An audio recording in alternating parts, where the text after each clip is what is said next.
alone in his own words, is going to briefly describe his entire career, and we are also expecting a great energy from him. That we are all also realizing that to learn from him. Right now, is going to express his views, opinion, and share it with us. So we are ready to accept from his side. Thank you, sir. Thank you. అందరికీ నమస్కారం. నా పేరు doctor Subrahmanyam. HRC అనగా మానవ హక్కుల పరిరక్షణ.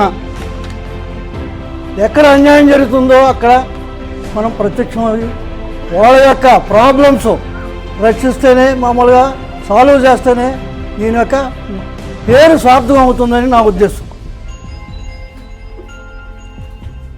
ఒక వ్యక్తి సొసైటీలో ఉన్నప్పుడు వాళ్ళకి అన్యాయం జరిగినప్పుడు ఎవరు చెప్పుకుంటాడు? జనరల్గా అయితే ఫ్యామిలీలో అయితే తల్లిదండ్రులు చెప్పుకుంటాడు. అలాగే సంఘంలో అయితేనేమో పెద్ద మనుషులు చెప్పుకుంటాడు. అలాగే బాహ్య ప్రపంచంలోకి వెళ్ళినప్పుడు అందరూ ఆయన వెళ్ళేసినప్పుడు ఎవరికి చెప్పుకుంటాడు? సమాజంలో బాధ్యత ఉన్న పౌరులకు చెప్పుకుంటాడు. అక్కడ కూడా ఆయన యొక్క పరిరక్షణ జరిగినప్పుడు లీగల్గా న్యాయబద్ధమైన చట్టబద్ధమైన పరిరక్షణ ఇచ్చే సంస్థల గురించి తెలుసుకొని వాళ్ళతోని వాళ్ళు మొరారించుకుంటారు. అదే హెచ్ఆర్సి స్వచ్ఛంద సంస్థ. ఏ లాభాపేక్షణ ఆశించని సంస్థ కాబట్టి వారి యొక్క బాధలు, సాధక బాధలు చెప్పుకోవడానికి హెచ్ఆర్సి ఎలా ఉంటుంది. దానికి నా సహకార సలహా సహకారాలు ఉలగాలు ఉంటాయని ఈ సభాముఖంగా తెలియజేసుకుంటున్నాను. ఎందుకంటే నేను లోకల్ చైర్మన్ చేశాను, తర్వాత యాంటీ కరప్షన్ బ్యూరో చైర్మన్ చేశాను. దాంట్లో ఏంటంటే చాలా 2 ఆపరేషన్స్ జరిగినాయి. మొదటి ఆపరేషన్ వచ్చి టెలికాం స్కామ్, సుఖరామ్ 3,000 కోట్ల స్కామ్. అలాగే మామూలుగా ఈ ప్రభుత్వం అంటే ఎవరు? ప్రజలే. ప్రజల యొక్క ధనం దోచుకున్న వాడిని ఏమంటారు? చోరుడు, పరిరక్షించేవాడే. నేను జాయిన్ అయిన తర్వాత మొదటి కేసులో యాంటీ కరప్షన్ బ్యూరో చైర్మన్గా బాధ్యతలు స్వీకరించిన తర్వాత నాకు ఏ విధమైన హాంగరింగ్ ఉండదు. నేను చీఫ్ సెక్రటరీగా ఉన్న స్థానంలో దిస్ ఈజ్ ఎడిషనల్ పొజిషన్స్. ₹1 కానీ ₹1 కానీ లాభాపేక్షలో మామూలుగా హాంగరింగ్ ఇవ్వరు. నా యొక్క నిస్వార్థమైన సేవలో ప్రభుత్వం, భారతదేశ ప్రభుత్వం గుర్తించి ఎడిషనల్గా ఈయనతో కొన్ని సేవలు చేయించుకోవాలనే కోరికతో నాకు ఈ బాధ్యత కట్టబెట్టారు. కట్టబెట్టినప్పుడు టవర్స్ అంటారు, సెల్ టవర్స్ ఇవి సప్లై చేస్తాకి ఆయన ఏం చేశాడంటే 1000 కోట్లు ఆర్డర్ దాన్ని ఎవరైతే సంస్థ సప్లై చేసిందో అది కరెక్ట్గా చేసేస్తే మామూలుగా బురదానం మట్టి కలిపి వేస్తూ ఉంటాడు. అది వరద వచ్చినప్పుడు కొట్టుకుపోతుంది. అదే ఏ తప్పు చేసినా సరే ఎక్కడి దగ్గర దొరుకుతూ ఉంటారు.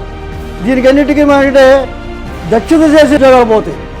అందువల్ల ఏంటంటే ప్రెసిడెంట్కి వాళ్ళు తెలియపరిచి 2 సంవత్సరాల తర్వాత ఇలా జరిగింది కాబట్టి దీని ప్రజాధనం వేస్ట్ అవుతుంది కాబట్టి దీన్ని మీరు రక్షించాలి, ఈ యొక్క కేసుని ఇంప్లిమెంట్ చేసి వాడికి పనిష్మెంట్ ఇప్పించాలని వాడికి ప్రెసిడెంట్కి అర్జీ పెట్టారు.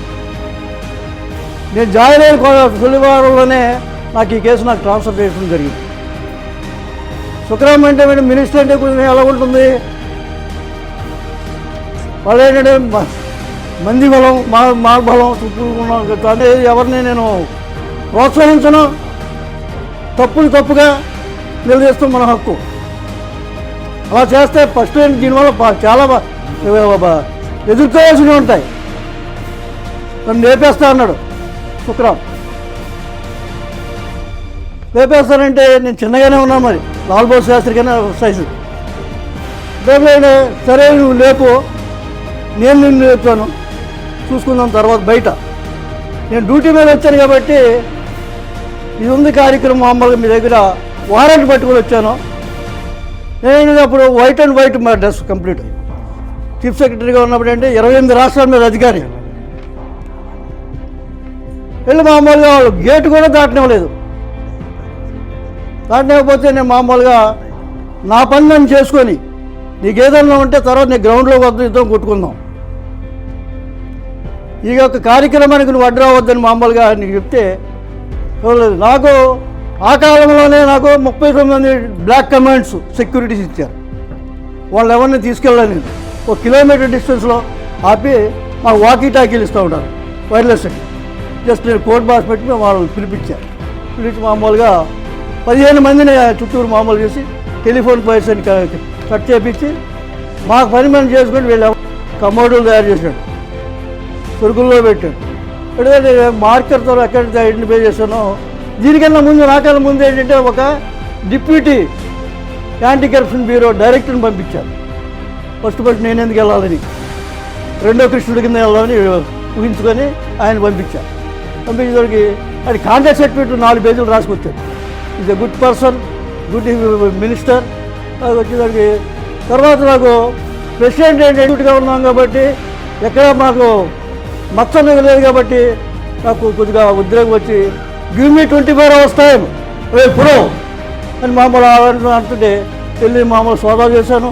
3000 కోట్లు నేను మామూలుగా చేసి వాళ్ళతో ఎవరైతే కాంట్రాక్ట్ సర్టిఫికేట్ రాశాడో ఆయనతో మామూలు సీల్ చేయించి వెంటనే సస్పెండ్ చేసి రిమూవ్ చేయించాను. ఏంటంటే ధర్మం ఎప్పుడు గెలుస్తూ ఉంటుంది, అధర్మం ఎప్పుడు ఏదో క్షణాల్లో ఓడిపోతుంది జరుగుతుంది. దాని యొక్క ప్రతిఫలం అనిపిస్తూనే ఉంటారు. అది ఫస్ట్ కేసు. సెకండ్ కేసు వచ్చి పివి నరసింహారావు గారి అబ్బాయి ప్రభాకర్, యూరియా స్కామ్ 6000 కోట్లు. Is a industrialist. ఇప్పుడు యూరియా కూడా సప్లై చేయకుండా దగ్గర 6000 కోట్లు గవర్నమెంట్ నుంచి కొల్లగొట్టాడు. పివి నరసింహారావు గారు నాకు 25 సంవత్సరాల క్యాంపస్ సీనియర్, ఎస్ఎఫ్సి లీడర్. ఆయనకి మాకున్న సాన్నిధ్యం ఏంటంటే